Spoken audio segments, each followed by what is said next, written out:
My name is Russell Spatz. I'm an alcoholic. It's good to be back. Just got back from Canada. We did a little, right.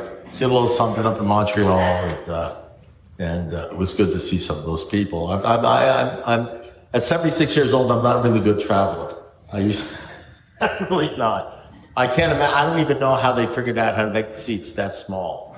I thought the last time I was going on a plane, which is only about, 8 months ago, they were so small, but they managed to shave off an extra 3 more inches. It was like impossible, So I got up there, and unfortunately, I did what I was supposed to do, but unfortunately, I got in a cold up there, and it was like 50 degrees, and so I wasn't feeling well, but I did the best job I could, which is all he asked us to do, try to carry a message. So I carried a message, see what's happening. So it's good to be here. I'm an alcoholic.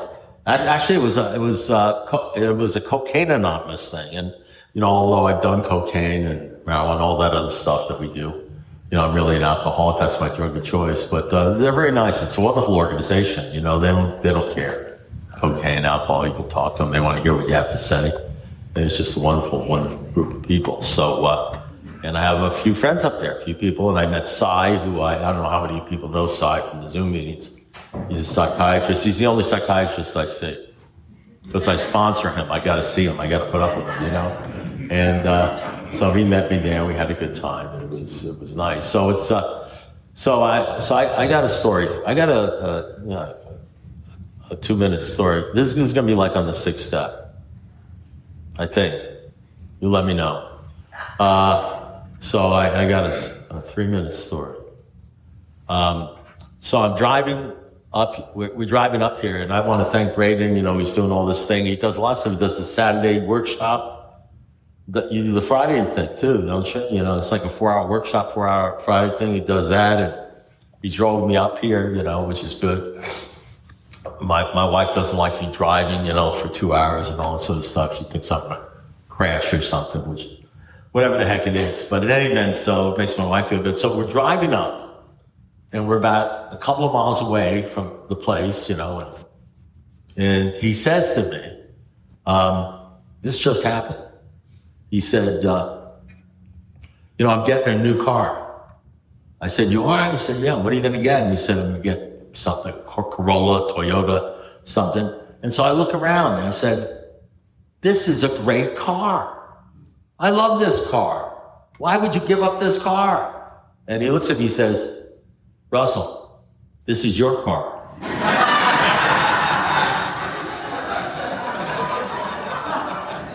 So aren't you glad you came to listen to my words of wisdom? I don't know who's sicker, me or the people who come to listen to me. So I'm not all that well, I'm okay on this other stuff, this AA thing we do. Probably good on that, but not so good on remembering things. So as a matter of fact, it's sort of embarrassing in a way, but I'm an alcoholic and I'm sober, so it's hard. I don't know what it is. I'm past embarrassment. I'm past embarrassment. So I go up there and I forgot how long I was sober. I forgot. And I had to ask the audience. I gave them. I said, I don't know. I can't remember. I think I'm in my 45th year, maybe. Some guys say, no, it's 46. I can't remember. So it's really not important, but it's not really good when you get up there and you're supposed to talk to a group of people and you can't remember anything. But that's just the way it is. That's what happens when you get to be 76. I think I'm 76. Yeah, that's what happens. So I remember something. So I'm going to just express to you, step 6 is probably my favorite step.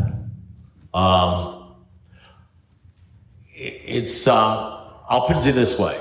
I wouldn't have told you step 6 was my favorite step when I had 10 years or 15 years or 20 years, but around 30, 35 years is my favorite step because your perspective changes. Chuck Chamberlain has a book called The New Pair of Glasses. You see things differently. You just see things differently. I told you this story. I got a million stories like this, but one story that comes to mind is the time I had one of my best friends in AA stand me up. Did I tell you the story about how John stood me up? He said, I'll meet you here for dinner. And he had 4 years longer than me. I'll meet you at this place for dinner, and I'm going to meet him. I went to the place, he didn't show up. And then I saw him at the meeting. I said, I went to, the restaurant. He didn't show up. He says, yeah, something came up. I'm sorry, but we'll do it tomorrow night. And so I went the next night, and he didn't show up. So I sat there alone, waiting for him. And I saw him at the meeting. I said, I went back to the restaurant again. You didn't show up? Yeah, I had to do something else. And so he said, but I'll tell you what, I'll meet you at this restaurant tomorrow night, and then we'll go to my meeting. And I said, okay. I went to that restaurant. Don't get ahead of me here. He didn't show up. I had like 7 years or 8 years. He had like 11 years. So the third time he didn't show up, and he said, look, I'll meet you tomorrow. We'll go to the side. I said, okay. I went to me, and he didn't show up. So now I have, even with 7 or 8 years, I had copped a resentment against John. I mean, really. And it wasn't even like he was that sorry. He didn't say, I'm sorry, or I was wrong. It was like, oh yeah, something came up, that kind of thing, And so I was so pissed off, so I went to see, like a mentor of mine at the time. I had these mentors, and this guy was named Dane Carell. He's passed away. And he was a great guy. He was in his 40s, 40 years sobriety or something. And I told him the story. I told him the same story I told you now, but it was more dramatic. It was more dramatic, and then I went there and he told me that now it was more dramatic. And, and I was, what kind of guy is this? Because I wanted to talk about John. The only thing he wanted to know was why I showed up the second time. And now I have 8 years sobriety. I'm not like a newcomer. And I'm sitting there like, what does that have to do with it? You know what I mean? Did you understand? What do you mean? What does that have to, what do you mean? Why did I show up the second time? I never considered the question. It never came on the radar. Why did I show up the second time? Why did I stay married to that person? Why didn't I quit that job? Why did I hang out with those people? Why? It never occurred to me, with all this massive 8 years sobriety, why did I show up the second time? And then he just beat the living shit out of me. There's part in the 12:12 says, the way talks about how we get a new perspective. You guys know that, by repeated humiliations and the crushing of our self-sufficiency. That doesn't sound like fun. You know what I mean? How do we get our new pair of glasses? How do we see things differently? By repeated humiliations and the final crushing of our self-sufficiency. How do we come into Alcoholics Anonymous? By repeated humiliations and the final crushing of our self-sufficiency. I mean, how do we get these bright ideas? How do we see things differently? It's because we're smart? No. Smart, what we do when we're smart is we blame the other guy. Or we say, I don't understand what's wrong with that person. How do we get a new perspective? So I'm thinking about Dane Carell. I came here to tell him what happened. Why we talk about why I showed up the second time. And so then for whatever beating I had received at John's hands or by life, apparently it wasn't sufficient because I still wanted to talk about John. So he gave me whatever additional beatings I needed to finally listen to him. And I said, I don't know why I showed up the second time. I couldn't see my codependency. I couldn't see my craving for attention. I couldn't see my desire to hang out with people and have them like me who were emotionally unavailable. I couldn't see how I tended to hang around toxic people, and the person I wanted the most was the one that didn't want me. I couldn't see at 8 years how I was constantly putting myself in situations because of real defects of character, the real dis-ease, not the drinking. The drinking is just a simple disease, but the real dis-ease that caused me, I couldn't see that, even with 8 years. And he saw it. He didn't even have to work hard at it. It was like as soon as I told him the story, he says, why'd you show up? It's like he knew. It's like, I mean, how do these guys know this stuff? And then after he beat me up and everything like that, and I took it and I agreed and I understood that there was something wrong with me that allowed me to seek out and look for people that were only going to hurt me and then try to get hurt again and again and again, not understanding why I'm putting myself in the position to be hurt because of some sort of sickness I have called alcoholism that I didn't even know was part of alcoholism. Because it didn't start with the word, alcoholic or something. Then I finally got him to say, come around to the thing I want to talk about. What about John? He said, well, John's not sober. I said, no, he's got 11 years. I mean, I've been with John. He's a lawyer like me. We hang out together. He's sober 11 years. He says, no, he's not sober. I said, I'm telling you, I know this guy. You don't even know him. He's got 11 years. I saw him this 11 years. He says, Russell, I'm telling you, he's not sober. Sober people don't do things like that. They don't say to meet you somewhere and then they don't show up. Or if they don't, something happens, they apologize, they're wrong. They don't show up. They don't do that. And 6 months later, John drank. And he ultimately came back in. He died with like 5 years sobriety or something like that. I think he was sober. I'm not sure, he died with, and I finally learned because I talked to John. I talked to him about not that thing that happened, but what was going on. And he told me that when he had about 9 or 10 years, he wasn't feeling good, which I know what that's all about because I had 10 years when I hit the wall. When I hit that wall where no matter how many people I was sponsoring, no matter how many meetings I was going to, no matter how many steps I were doing, they would give me a Band-Aid so I could overcome not drinking for that moment. And I'd be okay for an hour or two, and then the craziness would come back again. And I wasn't happy with my sobriety. And I just kept on going on and on, trying to see whether, what do they call the height of insanity? Doing the same thing over and over again, expecting different results. I want you to think about this. Let's say I go to 3 meetings a day. And let's say I sponsor 10, 11, 12 people. Actively sponsor. If you sponsor 12, you'll probably be actively sponsoring 3, but let's say I'm going to a lot of meetings and I'm sponsoring people and I'm working the steps and doing that. And I'm doing it hard and I'm reading the material. I'm doing all that. I'm saying the Serenity Prayer. I believe in God, all that stuff, And let's say I find myself waking up at 3 o'clock in the morning worried about money, worried about what people are thinking about me, worrying about, with anxiety. What happens when the anxiety doesn't go away and you're sober 8 years or 9 years? What happens when you sponsor another person and it doesn't make it better? And you go to more meetings and it doesn't make it better. When I say it doesn't make it better, it puts a patch on it. You know what I mean? It's like, when you get old like me, you watch all all the commercials that I watch now are by Big Pharma.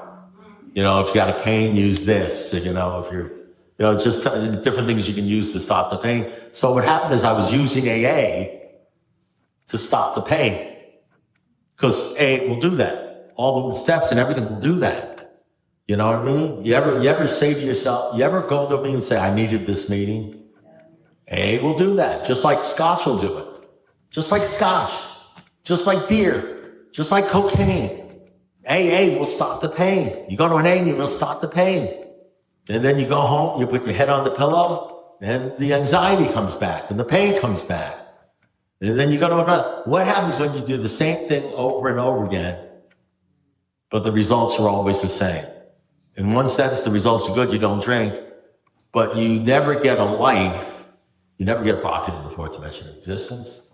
Every once in a while, you experience a promise. Something happens. You turn something over. You feel better. In other words, it allows you to sort of make it, just sort of survive and stay sober, so you don't have to pick up another damn medallion. So that you don't have to pick up a white chip. You know what I mean? But what happens when it stops? When how when you first came in, you were like, all of a sudden you're not drinking, you're so great. I said, man, this thing is unbelievable. And that's 2 years and 3 years, and you're picking up medallions, and you're going to all the parties. And back then, believe it or not, we had toga parties, and we had all sorts of stuff. And you go to conventions, you see 50,000 people, and they're all excited. What happens when the excitement is gone? And when you somehow are sober, and you're helping people, and you're doing everything, but somehow it seems like you're either resting on your laurels or you're not getting anywhere.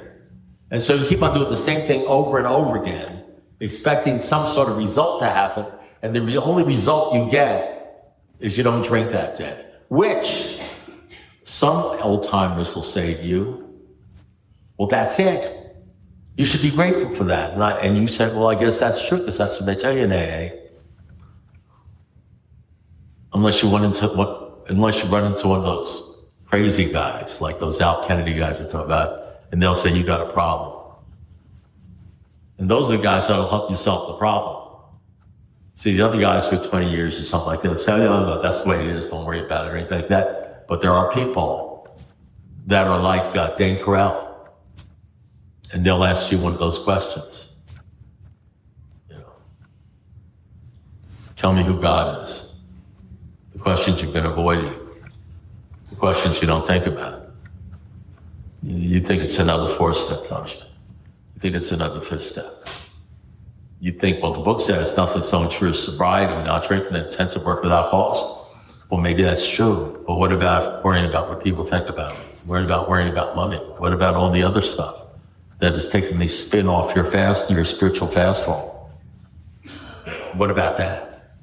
Is that really what it is? White knuckle sobriety, one day at a time, patting yourself on the back? Unless you run into one of the guys that are looking at this thing through a different pair of glasses and say, you ever consider the spiritual accident whenever you discern there's something, you ever consider there's something wrong with you? Maybe you need something more than a fourth step or a fifth step or a 10th step or something like that. Or maybe you're missing something, Why do you think you feel this way? I don't know, I'm doing all the steps, I'm doing all that stuff and everything like that. How did he know? Well, what John told me was he was feeling that way. He had gone to a psychiatrist, and the psychiatrist gave him Xanax.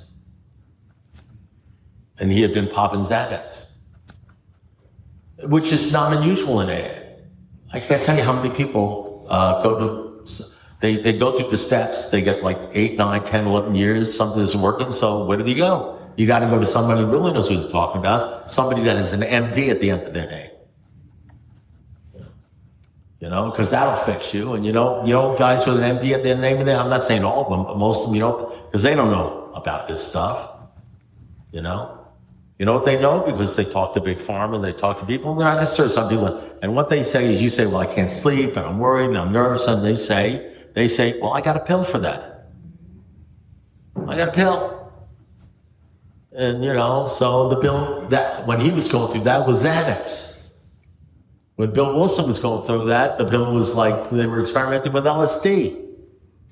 You know what I mean? If I sat with any of you guys that get on the pills, then you tell me what pill you're on, you give me another pill. And they probably have a pill now for alcoholics that you can get on. Which the good thing about getting on a pill is you don't have to worry about the God thing. Right? Because if a pill will work, then you don't have to worry about the God thing. I remember Clancy once saying on tape, but really sort of, I'm not stealing from him because because I'm giving him credit for it, but this is what he said about the pill thing.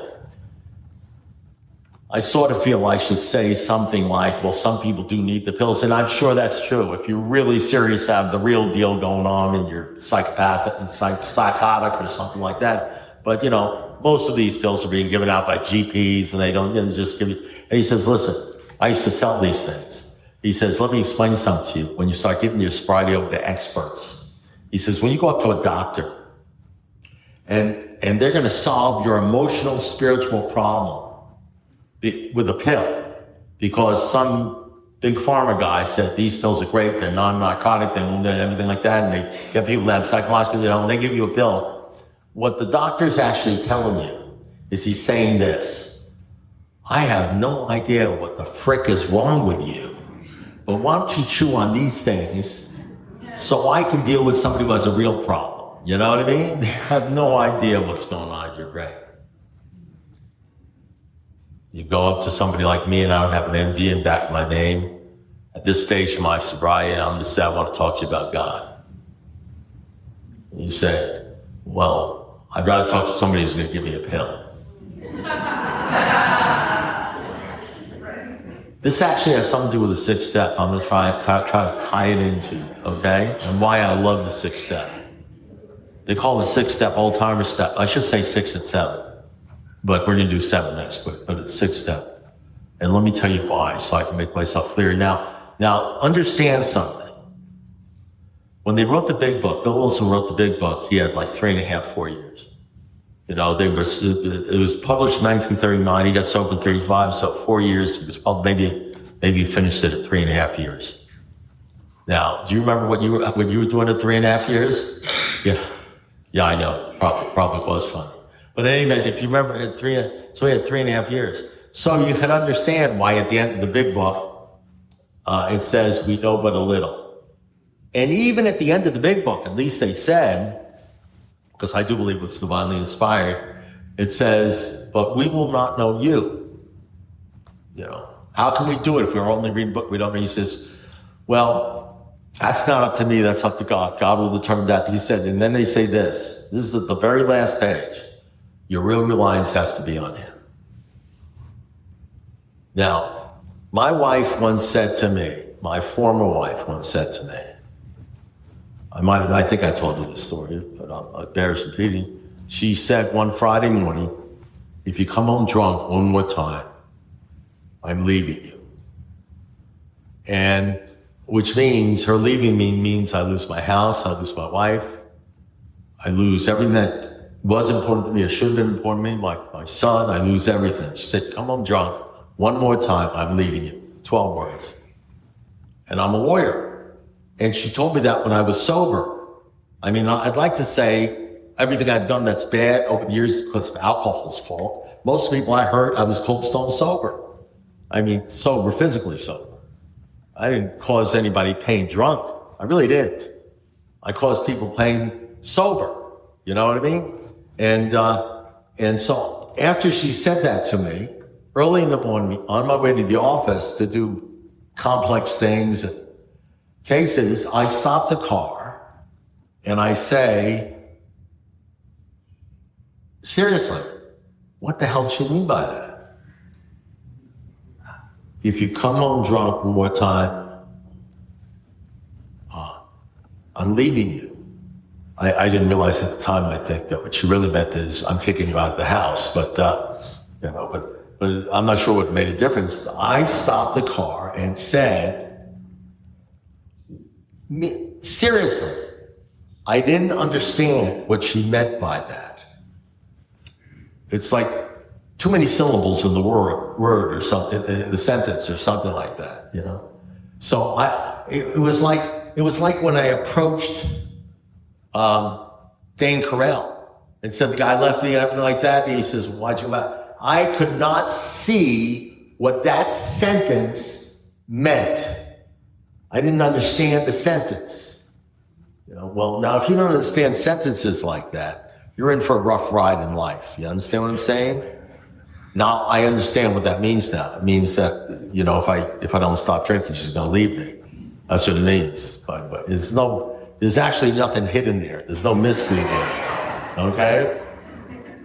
There's a possibility that somewhere in the audience, one of you might have heard somebody say to you, if you don't stop drinking, I'm firing you. If you don't stop drinking, I'm leaving you. Or if I don't stop drinking, this is going to happen. And you too might have said, what the hell is that all about? You know what I mean? I might not be the only one that was blind to that. You understand what I'm saying?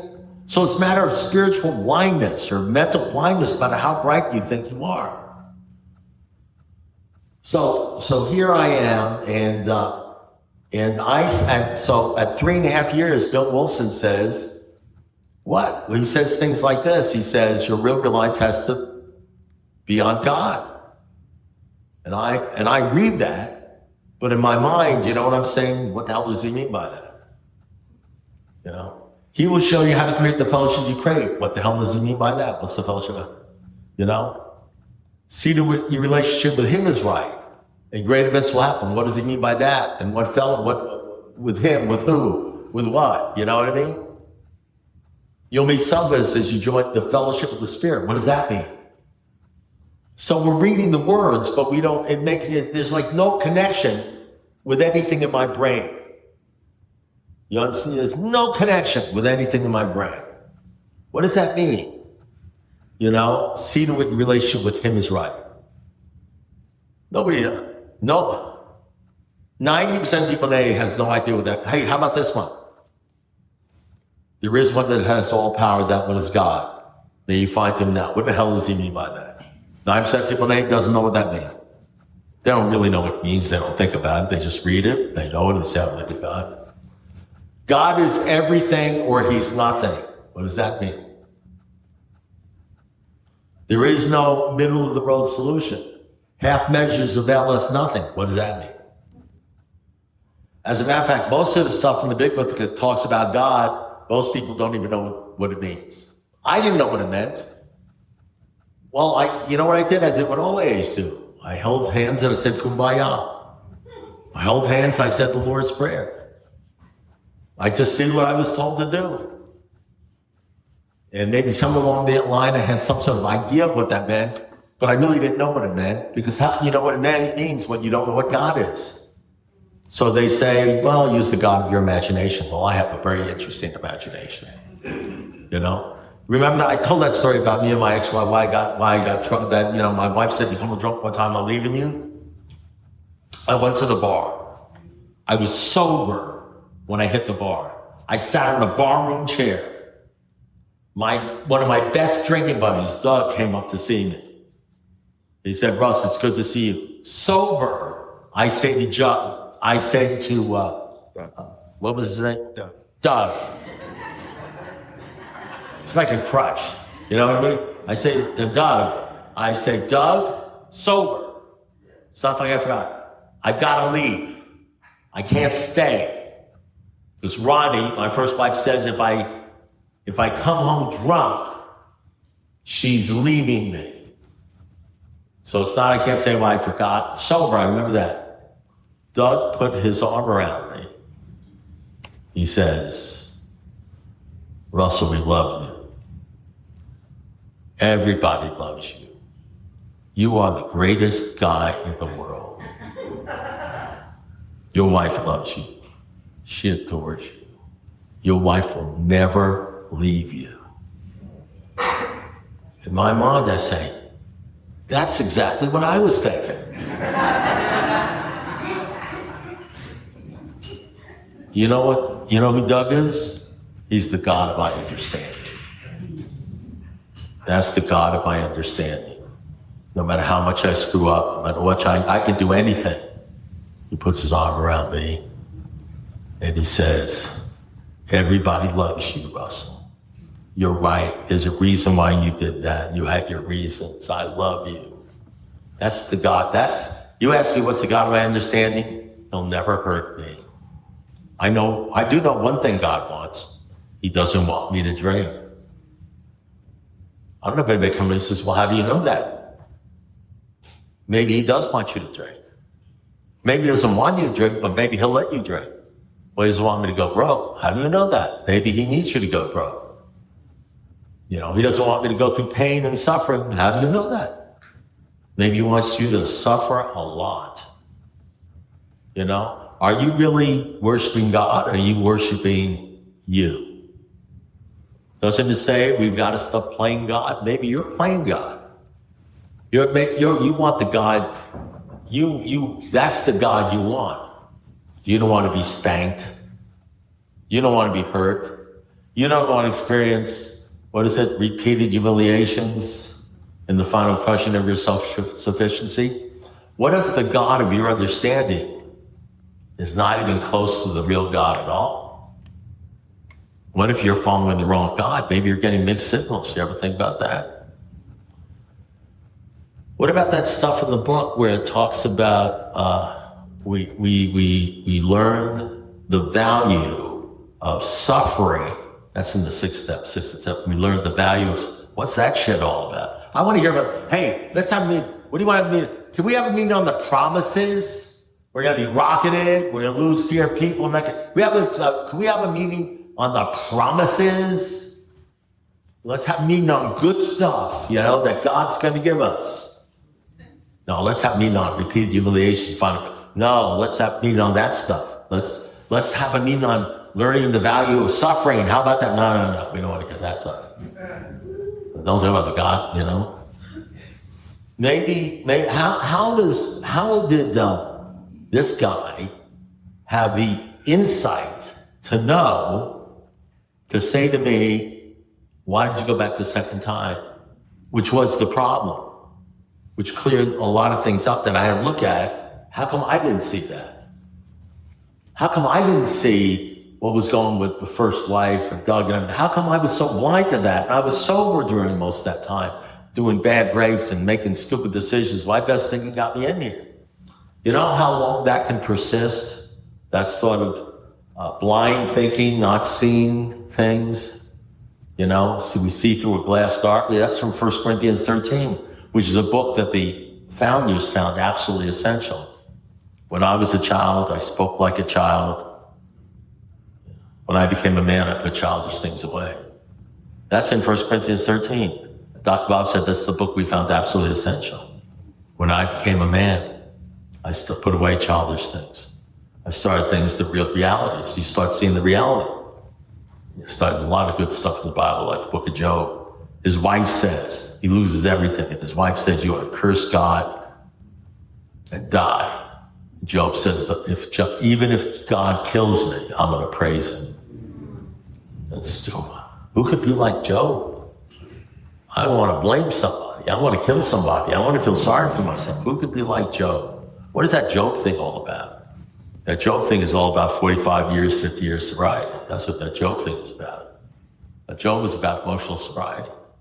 So they say in the book, this is what they say at 3.5 years, but it says, we know but a little. What is that? God will slowly reveal to you. It says that in the book. It says that in the book. Conference approved. It says that. So what does that mean? We know but a little. Okay, so I'm just telling you, listen, you'll learn a lot between 3 years and 45 years. I just want to let you know that. You do learn a lot. So you may say to me, well, I got 25 years. I said, hey, that's great. I said, I used to have 25 years. You learn a lot between 25 and 40. Did you know that? You learn a lot between 5 and 10, between 10 and 20. You learn a lot. So when I share with you, I can't share. I can't mentally share with you like I have 10 years. Because I don't look at things like I have 10 years. I don't look at things like I have 20 years or 25 years. This would be a different talk. You see things differently. Just like, when on the way up here, I got a call from somebody who started telling me this story. And after I was done telling the story, I said, let me ask you a question. They said, sure. And then I asked him a question. And the gal said, what does that have to do with it? She has time. It says, because she was telling me a story and I saw a different story. I saw something, not because I'm brilliant or anything, it's just that you see things differently. So what does that have to do with the sixth step? Let's see if we can tie this whole thing up. So the sixth step, why do I think the sixth step is important? Because the sixth step is where we find out whether you're going to stick around for 45 years or whether you're going to drink again. The sixth, let me tell you something. Prior to the sixth step, everybody's sort of like the same. We're all not drinking, going to meetings, we're all having go lucky. The sixth step is the step that determines whether you're going to be around in 40 years. You understand? The sixth step is going to determine whether you're going to be rocket in the fourth dimension existence, experience much of heaven, and find peace. You know how I know that? Because the sixth step is where everybody gets separated. You understand that? The sixth step is where AA splits. Now, you're saying, well, what the hell is he talking about? We're all in AA. No, we're not all in the same fellowship. Some of us in the fellowship of the Spirit and some of us in the fellowship of AA. You know, when Bill Wilson when they did those traditions, the conference, he had 15 years. Everybody in the conference had less than 15 years. You understand that? And they produced the traditions. I'm not saying there's anything bad with the traditions. And we worship the traditions. We worship the traditions. If I said something about the Bible, you know what they would say? That's not conference approved. Now, all those guys that had 15 years, most of the old timers were reading the Bible. The books they found absolutely essential were 1 Corinthians 13, Sermon on the Mount, and the book of James. You ask Dr. Bob, what's to say anything all about it? He'd say, read the Holy Bible. First things first, he said, seek ye first the kingdom of God and his righteousness. The whole thing came from the Bible. At 15 years, they came down to traditions. Now, if you ask somebody, if you go to a meeting, you quote scripture, like I just quoted scripture, they'd say, that's not allowed in AA. And you'd say, why isn't it allowed in AA? And they say, because it violates the traditions. It really doesn't. Well, if it does, somebody should have slapped Bob Smith down or Bill Wilson down, because because all that being conference approved means it's published by the conference. In other words, they make money. Conference makes money off Big Book, makes money off that stuff. So if it's conference approved, the conference has published it. But it's come to mean that you can only read either an A meeting or outside stuff that is published by the conference. It's like a cult. Damn you, don't ever read anything outside the conference, or if you do, don't share it with people in AA. That's not what it was at all. There were plenty of people reading the Bible and doing all that sort of stuff, you know? That's why we say the Lord's Prayer and all this. Like Bill said, the Lord has been so wonderful to me and everything. But it's morphed into something else. Okay? So now they're 15 years. And at 15 years, you know what? So they come up with it. Traditions are nice. They have a lot of nice things about it and how we hold together. We're all taught this. And here's the deal. But even at 15 years, you know what? They still only knew but a little. They didn't know everything. They knew but a little. And it was after that 15-year conference that we all worship and say, God forbid you should do anything outside the conference, because that's what AA is all about, the AA coffin. Well, a few years later, that's when Bill Wilson started taking LSD. That's an experiment to see whether it worked with a couple of other guys. It didn't work, by the way. It didn't work for them. Otherwise, we'd all be using it right now. You know, or a bunch of us would be. You know what I mean? And so then, a few years after that, in 1958, they published an essay by Bill Wilson called The Next Frontier Emotional Sobriety. And I'm going to say, it's 4 pages. You need to read it. You need to read it. You may not understand it. You need to read it because it's filled with a lot of stuff that is plain, absolutely plain stuff. But it sounds like if you come home drunk one time, I'm leaving you. You understand? It has all these things in it that say, this is the problem, and it states it clearly, but you may say, what does he mean by that? You may not see it, you know what I mean? Because in order to see it, you need to go through a little more crushing, you understand? So he was being crushed, he was depressed, he almost drank, and then he wrote this essay. And he starts talking about how he almost died of depression. He didn't understand what was going on. He noticed that there were a lot of old timers at that time. It would have been like people that had, you know, less than 22 years or 23 years, were not happy with their sobriety. And he didn't know what the problem was. And he was depressed. And he didn't know what the problem was. And he started the program. That's what he says. And he was trying to find the answer. And he said he knew the answer had something to do with St. Francis of Assisi, who wrote something called the Prayer of St. Francis of Assisi. He says that's the answer. The answer's in there. He never quite gives the answer, but he says the answer was in a poem written by a saint, which really, if you look really deeply into it, that's like a guy who's outside of AA, but he was crazy, I mean, there's something deep in there that a guy who's a saint, who's worshiping a God, not of his understanding, but a specific God, has the answer. And then he ultimately says this. This is what Bill Wilson says. I knew what the problem was. I'm too dependent. It's about dependency. I'm dependent on everything other than God. Even, you ready for this? AA. Bill Wilson says, I became too dependent on Alcoholics Anonymous. Can you imagine that? It's like heresy.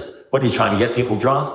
I became too locked into and dependent on AA and everything about AA, where I couldn't look outside of AA because I was scared I was going to die or something. That's what Bill Wilson said. So you say, well, I wonder what he meant by that, So what happens is, now we never know whether he overcame that. I know Dr. Bob figured that thing out a long time ago. He's the one who set the bill. Last words, he says, let's not screw this thing up, keep it simple. For Bob, it was very simple. With Bob, this was the simplicity of it. There's only one that has all power. That one is God. You need to find him now. We can do this by using the steps. You understand? He's everything or he's nothing. See the relationship with him is right and great events will come. But Dr. Bob understood he didn't have a flimsy God of my imagination. My way of thinking is if it's God of your imagination, you're going to have sobriety of your imagination, imaginary sobriety. He had a specific God that he was looking at, that he knew that he had a relationship with, that he talked to when he looked at. And he looked at books, a lot of books, outside of the big book and the 12 and 12 and all that sort of stuff. So what does that have to do with anything? Okay, so Bill Wilson came to that conclusion. This is all the material. This is all, interestingly enough, this is all conference proof material. Okay, so that's the deal. So I got to that point at 10 years sobriety. At 10 years sobriety, I hit a wall. I was doing all this stuff, I hit a wall. Bill Wilson got there at around 23 years sobriety. I've met a lot of people. Bill Wilson said, I know you can break through. You can break through on this deal because I noticed there are people, like the Al Kennedy guy I told you something. I've met these people that have figured out I have this release, this happiness or whatever it is that I thought a person ought to have. I knew there were people like that. I call them the benighted ones. And if you're in AA for a period of time, you will hear somebody, you'll run into somebody that is not only not drinking, they seem to be involved in or talking about something else that has nothing to do with anything you've ever heard of AA. You understand? As a matter of fact, you'll go to me and you'll hear something, you'll say, I've never heard any of this shit before. It'll be like completely different. It'll have nothing to do with drinking or drugging or anything. It'll be in a whole hour of God. But somehow it's a whole hour of God that sort of tickles your ears or something like that. It sounds like it's important. You understand what I'm saying? And those are the guys. So I found my Al Kennedy. I found my St. Francis of Assisi. I found that guy and those guys. And those guys always hang around other guys like them. So you find that one of those guys, because and here's what you got to understand. Here's where the sixth step comes in. The sixth step divides the fellowship up between the fellowship, the spirit, the benighted ones, which is a smaller percentage of AA, and the fellowship of Alcoholics Anonymous, the fellowship of the problem. Well, how does that happen, Russell? Where does that happen? Well, read the sixth step.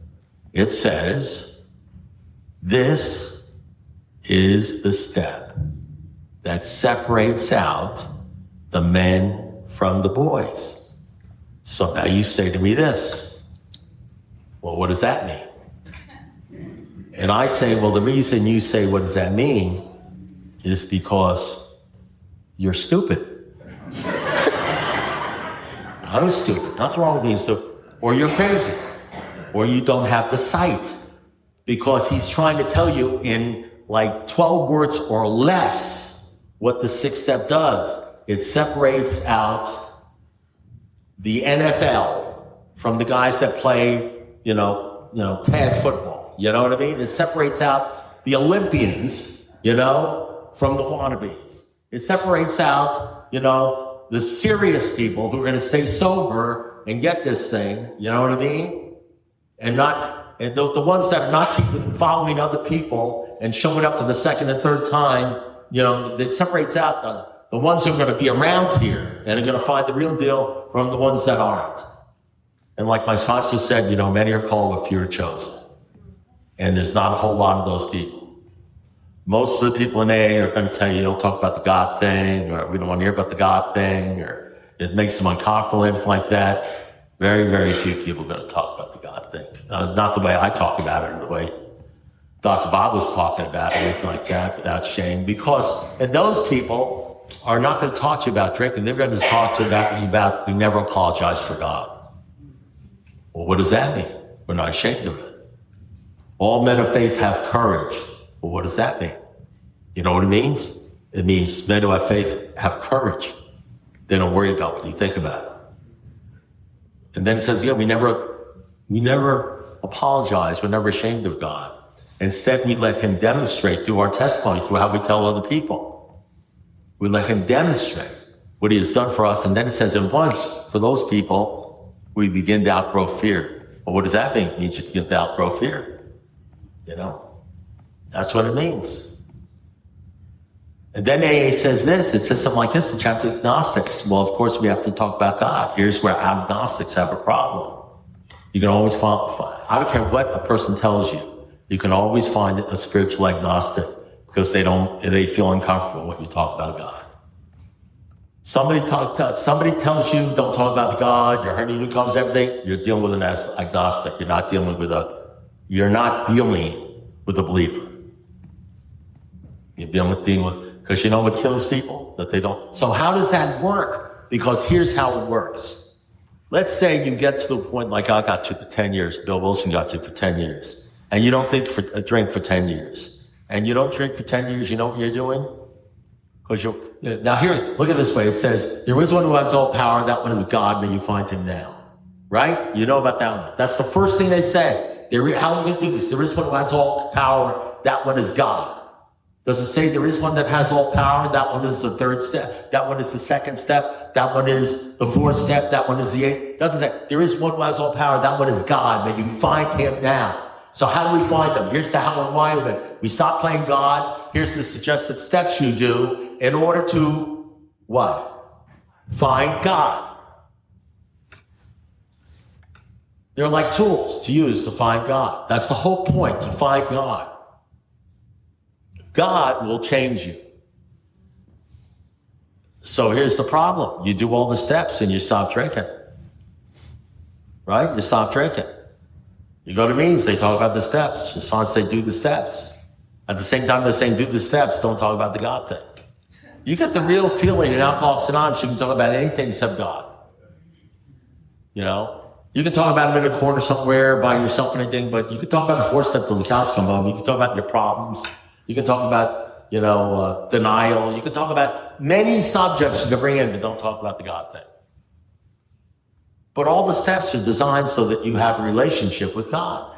Read the last page. Your real reliance has to be on God. So here's what happened. You're 10 years sober. You're doing all the steps. You're sponsoring everything that moves. You're speaking at conferences and everything like that. But you have the same relationship on the God thing, God, as you understand, that you had when you had 2 months. Because the one thing you haven't been talking about or thinking about is God. And here's what the sixth step says. It says this is the step that separates people out.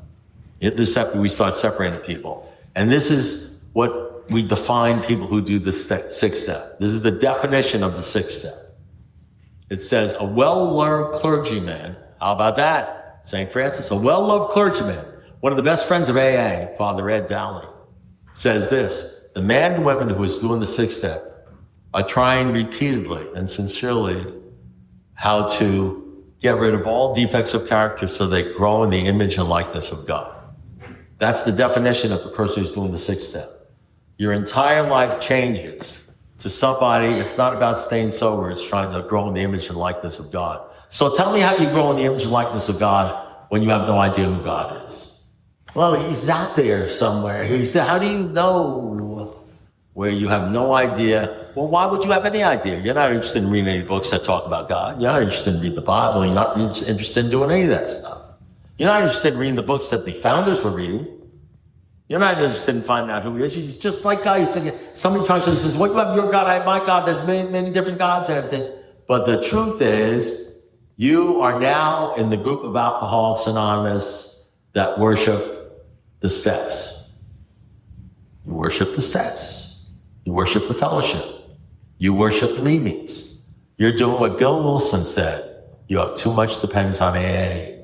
When what these steps are designed to do is so you can find God, so you depend on him and not the steps. Yeah, so when you find somebody dying of cancer, and I've been with a bunch of them, and they've got about a few months to live, and they're scared and they're alone, you just tell them to do a 4-step. Tell them to sponsor a few people. You know what I mean? Tell them to do a 5th step, maybe an 8th step or a 9th step or something like that. Tell them to go to a few more meetings. You do it on Zoom now. Tell them to do that stuff. So what I've seen is, I saw it in Bill Wilson, who's went there. I see a lot of people do really well with the steps and stay sober for a while. And a while could be 5 years. A while could be 10 years. A while could be 20. It could be 20 years. But let me tell you something. You learn a lot between 20 years and 40 years. I'll tell you what you learn. When you got 20 years, you see everybody is sober in the end. And you know why they're sober? Because they're all talking about the steps. At 40 years, you look at 40 years and you could shoot deer. And if you gather everybody who's had 40 years in an A room, you could shoot deer in that room and not hit anybody. Ain't nobody around. And the calls you get from people who have 25 years and 30 years and 35 years, the calls you get from people that have that time, that don't have a relationship with God, a serious relationship with God, and aren't afraid to talk about it, the calls you get are from people that have 30 years and they're miserable. And I'll tell you something about alcoholics that I've noticed. You'd be surprised at how alcoholics can live without drinking and be miserable and think everything's okay. You were miserable for years before you stopped drinking, and you somehow bullshit yourself to think, well, I'm actually doing okay. Look at this guy I'm with. Look at this gal I'm with. Look at this car I'm driving. Look at this job I have. Look at this body I have. Look at this. Look at that. Look at my bank account. Alcoholics can go for years in denial, just looking at the world and things of this world which are going to kill you. Because Bill Wilson said, worldly clamors, what blocks out the sunlight of his spirit, it blocks him out. But the problem is, something, if you don't have a relationship with God, you'll never be able to get away from the worldly clamors. That means, but what's the big deal? You don't need a relationship with God anyway. You don't have to do a 4-step. There are consequences to your choice. There are consequences to choose to be a good AA and never talk about anything outside of AA, never listen to anybody outside of AA, and never listen to anybody who might violate one of the traditions in your opinion, you know what I mean? Not read any other books. That there is a consequence to people that are doing this thing and staying sober, only doing the steps and missing the whole point. What's the point? The point, isn't it to grow spiritually? Isn't it to grow in the image and likeness of Christ? Isn't it to grow in a relationship with God? That's the point. You miss the point. It's not the point of doing the perfect fourth step or the fifth step. Or said the point is, where does that take you? Have you lost fear of people and economic insecurity? Have you lost anxiety? Have you been rocking in the fourth dimension of existence? Are you experiencing much of heaven? Are you locked into a fellowship of the spirit, or are you locked into a fellowship of the problem? Of time? Oh, that's right. That's right. You guys are alcoholics, right? You're alcoholics. I forgot. You worry about shit like this, don't you? We might go 5 minutes over, right? That you worry about this. You never worried about that when you were drinking at the bar, did you? I'd still be married to my first wife. I'd still be married to my first wife if I'm worried about that shit. You'll drink in a bar with a wife or a husband at home and kids and everything like that, you won't give a crap. But God forbid somebody who's talking about God goes over 5 minutes. That's a problem for y'all, isn't it? That's a big problem. That's what the sixth step is all about. That's what this, we have a workshop on Saturdays where it starts at what time does it start? 10 o'clock, 9:45. The first hour is music. People have to sit through an hour of music before we start the meeting. Now, you don't have to. We have some people that wait until the hour is done and then they come in. That's okay. I don't fault those people. But we have some people that come in and sit through the whole hour. That's how we get rid of the riffraff, the non-serious ones, you know what I mean? And then they sit for like 3 or 4 hours, you know what I mean? And then the workshop is finished. And so we get about 80 people, 80 or 90 people, sometimes 100 people in the workshop. It's on Zoom. And then what happens at the end, the last half hour, there's only about 40 people left, Some guy said to me, so what do you think about all those people that leave? I said, oh, you mean the people that only stayed for 3 hours? I think it's fine, you know what I mean? I said, I'm not worried about that, you know what I mean? But there are people that stay for the whole thing. So the point is, what you become and who you become and how this thing works, a lot depends upon the choices you make. Some people choose to spend 4 hours. Some people choose to sit through the music. Some people choose not to go at all because they talk too much about God. But that's 6 steps up. That's the step that separates the men from the boys. That's the one that separates from the people that think all I have to do is don't drink and go to meetings and do the steps, from the people that want to build a relationship with God and go to meetings where all they do is talk about God. Now, I'm going to say one more thing. Really, this is one more thing. So you ask me, so how you do the 6th step? So I want to know how to do this. You can't. You don't do the 6th step. The 6th step does you. The 6th step does you. You understand? I can only tell you this. As you go through this life, you are going to have the shit kicked out of you. You're going to be pounded. It's going to happen. If it hasn't happened yet, just stay sober a little while. You're going to get the cancer, you're going to get the IRS, you're going to get broke, you're going to have people leave you, you're going to have people die, you're going to be at a very low point, and you're not going to want to drink, and you're either going to turn to God and ask for his help to stay sober, and you're going to start reading different books, maybe even the Bible. You're going to start reading stuff, and you're going to start turning. Or you're just going to do another 4 step or sponsor another person. And in the end of all that repeated humiliation, what does it say we get new perspective? By repeated humiliation? Does it say by staying by repeated humiliation, by crushing into self-sufficiency, by going through all the crap and learning the value of that, somehow some people are going to turn to the right and some people are going to turn to the left. Some people are going to focus on and turn their life to God, live a turned over their life. And some people are going to say, well, we don't do that in AA. We're spiritual, not religious. They say, I'm just spiritual, And some people are going to go this way, and some people are going to go that way.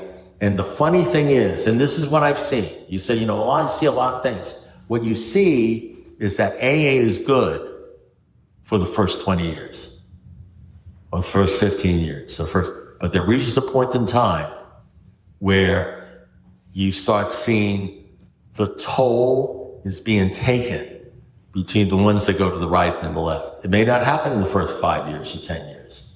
I'll tell you something. You start looking about who's around and who's happy after 20 years, you're going to see it's not going to look like 200 people in a room or something like that. It's going to look like something different. You know, there's going to be people that have made the choice, and those are the men or the women, and there's going to be the girls and the boys. You know, now understand this is just my opinion based upon what I've seen. You don't have to believe me. You know, because the good news is I don't have to be believed. Okay? All I have to do is try to carry a message of my own sobriety and what I've seen. Because the good news for me is, whether you believe me or not, has nothing to do with what's going to happen to me. The good news is, if you guys don't die, you're going to stay sober, you know, and one day, I'm absolutely sure one day you're going to wake up one day and say, that son of a bitch was right. You're gonna see what the deal is all about. You're gonna get it. And that's my job, just to try to carry a message. I don't have to carry it. That's not my job. I'll let the 6-step work on you. Thank you very much.